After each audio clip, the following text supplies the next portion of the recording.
Hello everyone, आज की इस वीडियो में मैं आपको बताने वाला हूँ कि आप कैसे आपके पंजाब नेशनल बैंक का आरटीजीएस या फिर एनईएफटी फॉर्म भर सकते हो, जिससे कि आप आपके किसी भी बैंक अकाउंट में पैसे ट्रांसफर कर सकते हो।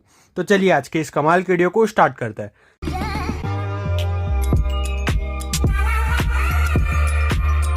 सो गाइस देखो, अगर आप यहाँ पर आरटीजीएस या फिर एनईएफटी फॉर्म भर रहे हो ना, तो सबसे पहले तो आपको कुछ इस तरीके का फॉर्म मिलेगा जो कि आप यहाँ पर देख सकते हो, जहाँ पर ऐसे दो पार्ट हो गए।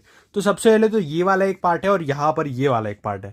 तो आपको क्या करना है, सबसे पहले तो ये वाला पार्ट ले लेना है। अब आपको इस वाले पार्ट में क्या करना है, देखो सबसे पहले आपको ऊपर की तरफ BO ऐसा लिखा दिखाई देगा। तो यहाँ पर आपको क्या करना है, यहाँ पर आपको आपके ब्रांच का नेम लिखना है, जो भी आपकी होम ब्रांच है, जो भी आपकी पंजाब नेशनल बैंक की ब्रांच है। तो अभी सबसे पहले तो हम अपने ब्रांच का नेम लिख देते हैं यहाँ पर। तो अब जैसे आप यहाँ पर आपकी ब्रांच का नेम लिखोगे तो उसके नीचे की तरफ आपको यहाँ पर दिखाई देगा डेट। तो अभी आपको यहाँ पर क्या करना है, जिस भी दिन आप यहाँ पर एनईएफटी या फिर आरटीजीएस फॉर्म भर रहे होगे ना, उस दिन की डेट आपको यहाँ पर लिख देनी है। तो अभी हम यहाँ पर आज की डेट लिख देते हैं, जो कि है 24/2024। तो जैसे आप यहाँ पर आज की डेट लिख दोगे तो उसके नीचे की तरफ आपको ये ऑप्शन दिखाई देगा। यहाँ पर आपको क्या करना है, देखो यहाँ पर आपको लिख देना है कि आप आरटीजीएस करने वाले हो या फिर एनईएफटी करने वाले हो। तो जनरली अगर आप 2 लाख या फिर उससे ऊपर की अमाउंट को जो है ट्रांसफर कर रहे हो तो फिर आपको आरटीजीएस करना होता है, और अगर आप 2 लाख से नीचे की अमाउंट को ट्रांसफर कर रहे हो तो फिर आपको एनईएफटी करना होता है। तो अभी हम यहाँ पर 2 लाख से नीचे की अमाउंट करने वाले हैं, तो इसीलिए हम यहाँ पर क्या करेंगे, अभी हम यहाँ पर एनईएफटी लिख देंगे। अब जैसे आप यहाँ पर लिख दो तो उसके नीचे की तरफ आपको यहाँ पर दिखाई देगा अनुरोध के साथ प्राप्त हुए, और यहाँ पर आपको दिखाई दे रहा होगा कैश, चेक, पे ऑर्डर या फिर रिक्वेस्ट टू डेबिट, और ये सबको दिखाई दे रहा होगा। तो उसके नीचे की तरफ आपको यहाँ पर दिखाई देगा रुपीस। तो आपको यहाँ पर क्या करना है, आपको यहाँ पर एंटर कर देना है कि आपको कितने पैसों को ट्रांसफर करना है। सपोज अगर आपको 40,000 रुपये ट्रांसफर करना है तो फिर आपको यहाँ पर 40,000 लिख देना है, वो भी यहाँ पर ऐसे डिजिट्स में 40,000 और कुछ इस तरीके से स्लैश करके डैश कर देना है। तो कुछ इस तरीके से आपको 40,000 या फिर जो भी आपकी अमाउंट होगी वो लिख देनी है। अब उसके नीचे की तरफ आपको दिखाई देगा इनवर्ड्स, तो अभी आपको यहाँ पर वर्ड्स में लिख देना है 40,000 को, मतलब कि 40,000 रुपीज़ ओनली। और अगर आप सपोज हिंदी में लिख रहे हो तो फिर आपको लिखना है 40,000 रुपये मात्र।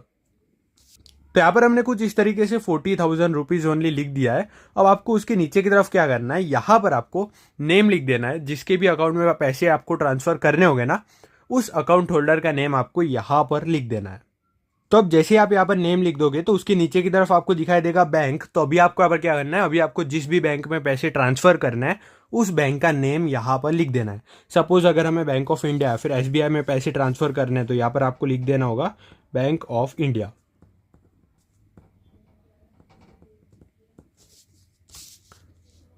तो अब जैसे आप बैंक का नेम लिखोगे तो उसके नीचे की तरफ आपको यहाँ पर दिखाई देगा ब्रांच। तो अभी आपको बैंक ऑफ इंडिया के कौन से ब्रांच में पैसे ट्रांसफर करना है, उस ब्रांच का नेम लिख देना है।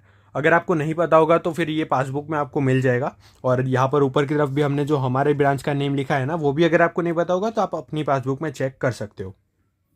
तो यहाँ पर हमने ब्रांच का नेम लिख दिया है। अब आपको क्या करना है, नीचे की तरफ आपको दिखाई देगा अकाउंट नंबर। तो यहाँ पर आपको क्या करना है, अभी आपको जिसे भी पैसे ट्रांसफर करना है उस अकाउंट का नंबर आपको यहाँ पर लिख देना है, अकाउंट नंबर।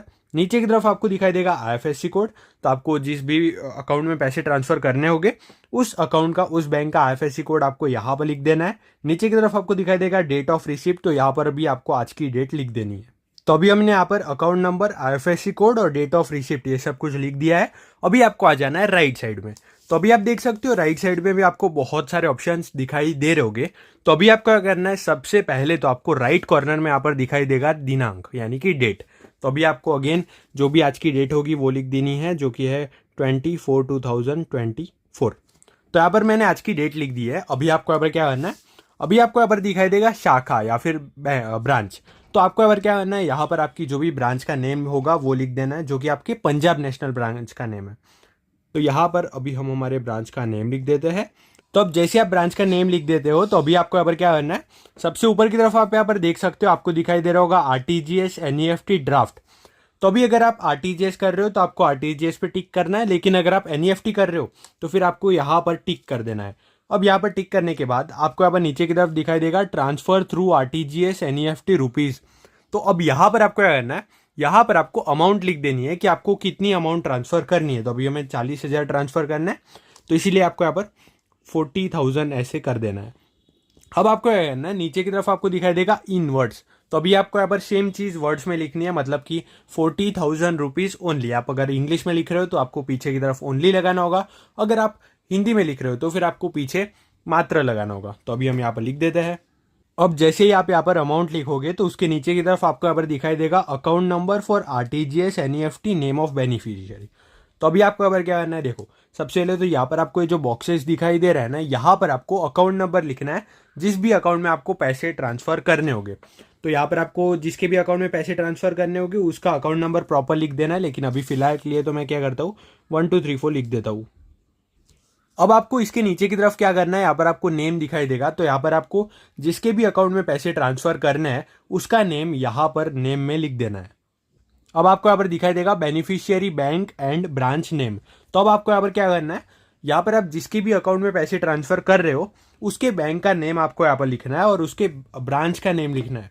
सपोज यहाँ पर जो है मैं बैंक ऑफ इंडिया के किसी भी अकाउंट में पैसे ट्रांसफर कर रहा हूँ, तो उसके लिए हमें यहाँ पर क्या करना होगा, बैंक ऑफ इंडिया ऐसा लिख देना होगा। जैसे आप लिखोगे बैंक ऑफ इंडिया तो अभी आपको अगर क्या करना है, अभी आपको ब्रांच का नेम भी लिखना होगा। तो बैंक ऑफ इंडिया के जिस भी ब्रांच में आपको पैसे ट्रांसफर करने होंगे उस ब्रांच का नेम आपको यहाँ पर नीचे की तरफ लिख देना होगा। अब आपको अगर दिखाई देगा आईएफएससी नंबर, तो यहाँ पर अभी आपको क्या करना है, अब जिस भी अकाउंट में आप पैसे ट्रांसफर कर रहे हो उस अकाउंट का आईएफएससी कोड जो होता है वो आपको यहाँ पर एंटर कर देना है। अब आपको यहाँ पर दिखाई देगा अमाउंट, तो अभी अमाउंट में आपको क्या करना है, जितनी भी अमाउंट आपको ट्रांसफर करनी होगी वो अमाउंट यहाँ पर लिख देनी है। तो अभी हमें 40,000 रुपीज़ ट्रांसफ़र करना है तो इसीलिए हम 40,000 लिख देते हैं। अब आपको यहाँ पर कमीशन दिखाई देगा, तो कमीशन में आपको क्या करना होगा, काफ़ी सारी बैंक जो है वो चार्जेस लेती है आरटीजीएस या फिर एनईएफटी के। तो जो भी चार्जेस होते हैं, जो कमीशन होता है, वो कमीशन आपको बैंक से पूछ करके यहाँ पर लिख देना है। वो 10-20 रुपए भी हो सकता है, जो भी होगा आपको यहाँ पर लिख देना है। अब आपको यहाँ पर दिखाई देगा टोटल, तो टोटल में आपको क्या करना है, कमीशन प्लस जितनी अमाउंट आपको ट्रांसफ़र करनी है। तो यहाँ पर कितने हो चुके हैं, 40,000 और 20। तो यहाँ पर हम लिख देते हैं 40,020। तो यहाँ पर 40,020 रुपीज़ हो चुके हैं। अब आपको क्या करना है, नीचे की तरफ आपको आना है। नीचे की तरफ आपको यहाँ पर सबसे पहले तो दिखाई देगा please debit the total amount. तो अभी आपको यहाँ पर अमाउंट लिख देनी है जो कि है 40,000 और यहाँ पर हमारा कमीशन था 20, तो 40,020। तो यहाँ पर आपको लिख देना है। और अब यहाँ पर अमाउंट लिखने के बाद आपको यहाँ पर अकाउंट नंबर में आपका खुद का अकाउंट नंबर डालना है, जिस अकाउंट से आपको पैसे को डेबिट करना है। तो यहाँ पर आपको अकाउंट नंबर डाल देना होगा आपका। तो अभी अकाउंट नंबर लिखने के बाद आपको यहाँ पर नीचे की तरफ कुछ इस तरीके का बॉक्स दिखाई देगा। तो यहाँ पर आपको कुछ भी नहीं करना है, ये है फॉर ऑफिशियल यूज़, तो ये जो है बैंक वाले ही कर देंगे। यहाँ पर आपको कुछ नहीं भरना है, लेकिन आपको राइट साइड में ये जो है ये सब कुछ भरना होगा। यहाँ पर क्या है, एप्लीकेंट साइन, मतलब कि आपको अपनी खुद की साइन यहाँ पर करनी होगी। जैसे आप यहाँ पर अपनी साइन करोगे तो नीचे की तरफ दिखाई देगा एप्लीकेंट नेम। तो अभी आपको यहाँ पर अपना खुद का नेम लिखना होगा। नीचे की तरफ आपको अपना एड्रेस लिखना होगा और आपका मोबाइल नंबर लिखना होगा। तो यहाँ पर आपको कुछ इस तरीके से आपका एप्लीकेंट नेम, एड्रेस और मोबाइल नंबर लिख देना है। और मैं आपको बोलना भूल गया कि यहाँ पर आपको क्या करना है, आपका जो भी चेक का नंबर होगा ना वो आपको यहाँ पर लिख देना है, क्योंकि आपको पैसे तो चेक के साथ ही देने होंगे, क्योंकि आपको चेक भी जमा करना है। तो आपको यहाँ पर आपका चेक नंबर यहाँ पर लिख देना है। और फाइनली अभी हमने हमारा जो पंजाब नेशनल बैंक का आरटीजीएस फॉर्म या फिर एनईएफटी फॉर्म जो है वो भर दिया है। अभी आपको ये जो है बैंक में जा करके दे देना है, इसके साथ में आपको चेक भी देना होगा। और आपके जो पैसे हैं वो आपने जो भी अकाउंट नंबर लिखा होगा उस अकाउंट पे ट्रांसफ़र हो जाएंगे। लेकिन आपको क्या करना है, खास क्या ध्यान देना है कि ये वाला जो अकाउंट नंबर है, यानी कि जिसके अकाउंट में आपको ने पैसे भेजने हैं वो अकाउंट नंबर ठीक से लिखना है, और ये वाला अपना खुद का अकाउंट नंबर, ये दोनों अकाउंट नंबर आपको ठीक से लिखना है। तो कुछ इस तरीके से आप पंजाब नेशनल बैंक का आरटीजीएस फॉर्म भर सकते हो। अगर आपको ये वीडियो इन्फॉर्मेटिव लगा हो तो वीडियो को लाइक कर देना, चैनल को सब्सक्राइब कर देना। वीडियो देखने के लिए आपका धन्यवाद। Thank you so much.